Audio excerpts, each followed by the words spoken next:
maganda ang gising ni Kowa. Kagabi kasi nangako ako nagagawa kami ng baby donut or mini donuts na gawa lang naman sa pancake. So ayun na nga, siya na yung nagbukas ng roller blinds.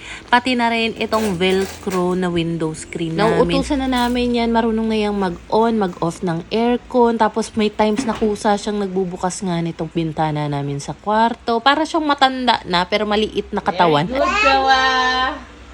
Daddy! Daddy! Nung kaedad niya si Pinky, talaga namang ang hilig talaga magpalit ni Pink ng damit. Kaya ang dami kong labahin noon. Ngayon naman, itong si Kowa naman yung paiba-iba ng damit. Ito nga palang ilalim na puting cabinet, yung pantry namin. So kapag nag-grocery kami, may mga stocks kami ng pagkain, dito namin pinaglalagay. And meron pa yung mga basket organizer. Ngayon, meron kasi kaming binili na maliit na pancake mix. Siguro mga 1 or 2 weeks ago. So yun nga yung hinahanap namin. Medyo nagkagulo kasi dito dahil hindi nga na ayos ng paglalagay, yung mga stocks. Then sa ilalim naman yan, yung mga gray na basket organizer, ang mga laman nun is mga baking supplies at saka lagayan ng mga baonan. Alam mo, pwede naman talaga nalutuin na lang sa pan yung pancake, pero kasi meron ako natanggap na ganitong batter na mixing bottle, and para may atake naman, lulutuin ko siya gamit ang donut maker namin. So ayan, si Kowa sa gilid ko lang, waiting patiently, pero gusto niya nga daw tumulong. Pero sabi ko, hugasan ko na muna yung mixing bottle. And nagpakuha ko sa kanya ng ganitong screen mommy doon sa lagayan namin sa kwarto.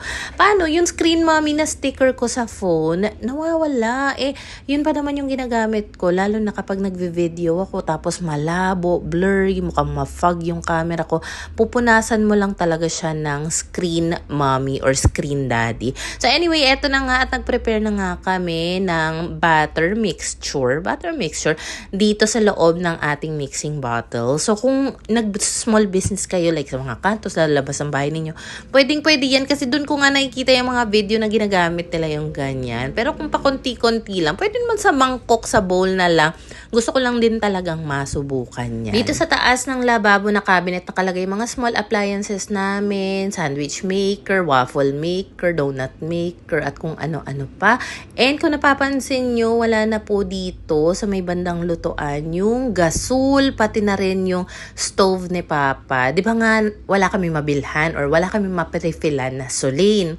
Ayoko namang bumili pa muna kami ng tangke. Namamalan kasi ako. So sabi ko, induction cooker na muna tayo. Observe natin kung next month ba hindi naman tataas yung bill natin sa Batelec or yung kuryente. Di ano na lang tayo, induction. And for me kasi sa totoo lang, kung magiging honest lang ako, mas malinis tignan yung induction, mas madaling linisin. Pero iba-iba naman tayo ng preference. Wala akong pinipilit na mag-induction kayo. For now, itatry lang namin mag-induction. Kung hindi mag-work or mas mapapamahal yung kuryente namin, mag-i-invest kami sa tangke. Meron din ako nabasang nag-comment na meron namang hanap lang kayo nung mga nagtitinda ng gasol na nagpapalit ng tangke. I don't think papayag si Papa kasi kanya naman yung Soleil na tangke. And medyo maarte siya sa mga gamit niya. So, hindi ko napipilitin. So, for the meantime, okay na muna kami sa paggamit ng induction cooker. Mas malinis tignan, madaling linisin, mas maluwag dito sa cooking area. And ang napapansin ko kasi, di ba dati, nung nandito pa yung stove na malaki, na dual or triple burner, kapag nagluluto si Pinggoy, nakapatong lang doon yung induction. So kapag may mga talsik-talsik, ibig sabihin, doble-doble yung kailangang linisin. Ayoko nang ganun, kaya sabi ko, paligpit na muna natin. So total, hindi naman ginagamit. This is for $10, Kowa. Get mo. Don't touch it. The black one. You want? Oh.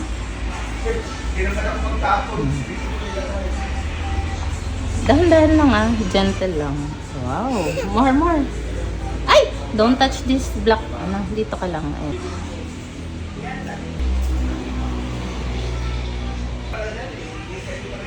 Very good. Okay, we're gonna cook the next batch. Baba mo yung paa mo. Move a little. Next, we're gonna cook another batch. Oh yeah, don't worry. So dito na nga po tayo sa second batch at nag-request na nga si Kowa na lagyan daw namin ng sprinkles nga ito. So yes, gagawa natin ang paraan yan. Alam mo, natunaw yung sprinkles. Get it! Yes! 1, 2, 3!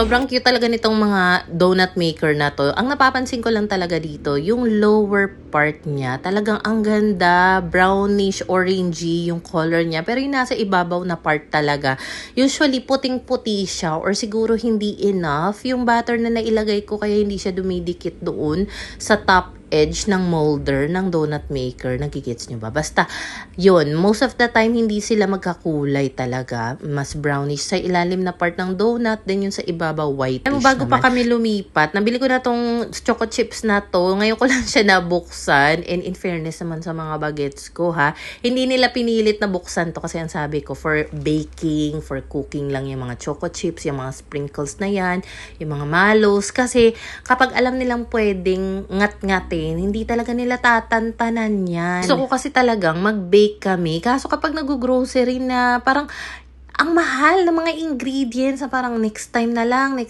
Parang lagi na delay dahil nga sa pang-grocery pa lang ng mga basic na kailangan namin. Parang sapat na siya. So, yung mga baking na yan, next time na lang talaga. Nandyan lang naman yung oven. So, makakapag-antay naman yung mga baking kinemerot na yan. So, ito na nga pala yung nagawa naming donut. Meron pa akong konting sinimot dito na baby donuts na isinalang nga sa donut maker. And magliligpit na rin ako dito ng mga pinaggagamit ko. So, naglabas na rin pala ako ng maliliit na container. Kasi nung kailan na nagpunta kami ng palengke, nakabili kami doon ng maliliit na balot ng sprinkles, ng mallows. Basta, so kailangan ko siyang mailagay sa container para mas accessible siya next time na gagamitin namin siya. And maganda rin to, lalo na kapag may ice cream para at least may mga toppings yung ice cream na mga bagets. Mas may enjoy nila. O, diba?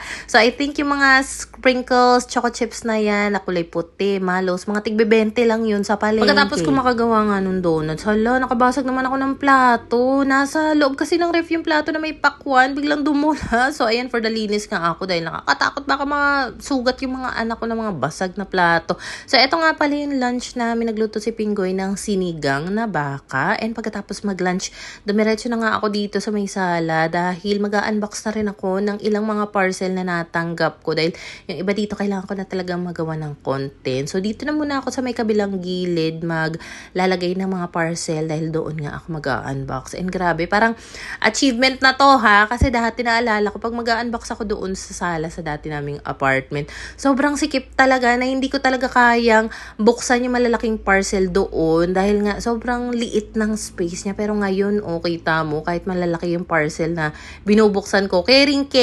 And ito nga palang binubuo ko, Arinola. Pwede yan sa bata, pwede sa matanda. Ang ganda ng quality nito. And alam nyo naman, di ba lately, palit kami ng bedsheet gawa ng may mga batang iinang-iinga sa higaan. So, isa nga rin pala ito sa nabuksan ko. Fly killer spray ito. And nakapag-try kami ng ganito dati. Dinala namin sa kabilang bahay kasi medyo malangaw to. Sabi ni Pinggoy, effective daw. So sabi ko, dito nga, itry mo sa labas ng pinto. And sa mga nagtatanong kung ito ba ay safe sa mga pets, sa mga bagets, hindi ko talaga sure. Kaya nga, hindi ko siya ginagamit sa loob. Sa labas lang talaga. Alis din pala kami ngayon. Pupunta kami ng bayan. So, naligo na muna ako. Pati yung mga bagets. At eto, tinalian ko na nga muna ng buhok. Bakit kami pupunta na naman ng bayan? Bibili kami ng gamot ni Tito dahil meron siyang maintenance yata na kailangan bilhin ni Pinggoy doon. And sasama na rin ako kasi naghanap ako ng planner. Ang dami ko kasi mga trabaho na gusto ko maayos yung hindi ko mahanap yung Mercury planner ko for some reason. So anyway, paglabas namin ng pinto, hala, ang dami na namang langaw dito.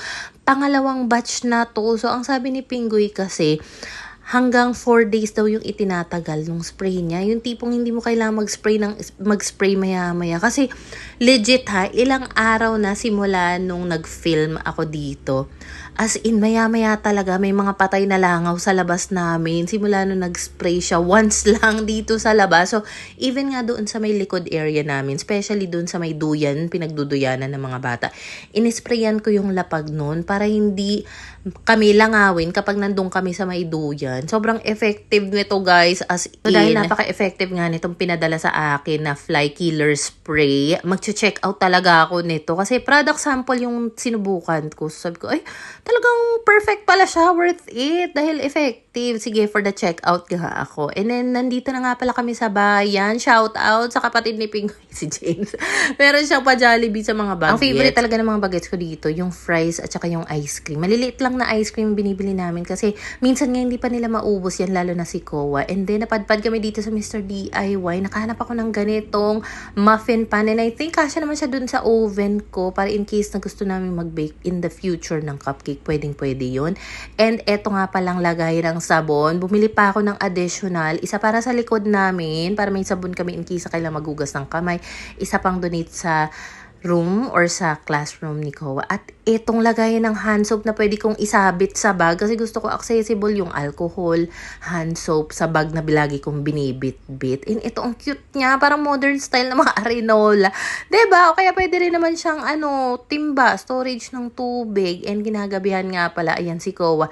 Hindi naman siya umiihi dyan na, naka-shorts pa naman siya. Pero feel niya lang itry and perfect nga ito. Lalo na kung pupunta kayo sa mga outing, camping, tapos tipong walang ihian. Kasi pwedeng-pwede yan sa mga naka-dorm, tapos ayaw lumabas ng kwarto para umihi. Pwedeng-pwede ito. So, bale, ang mangyayari kasi ipapasok ko to sa kwarto tuwing gabi para magamit nga ng mga bagets in case na maihi sila in the middle of the night. Kasi medyo malayo nga yung CR sa kwarto. Taray, malayo na yung CR sa kwarto. At saka sa may mga senior na hirap na pumunta ng CR, pwede yon. Maglalagay ako ng link noon sa comment section at nasa showcase ko rin yan. So, ayun lang naman ang mga kaganapan for today's video.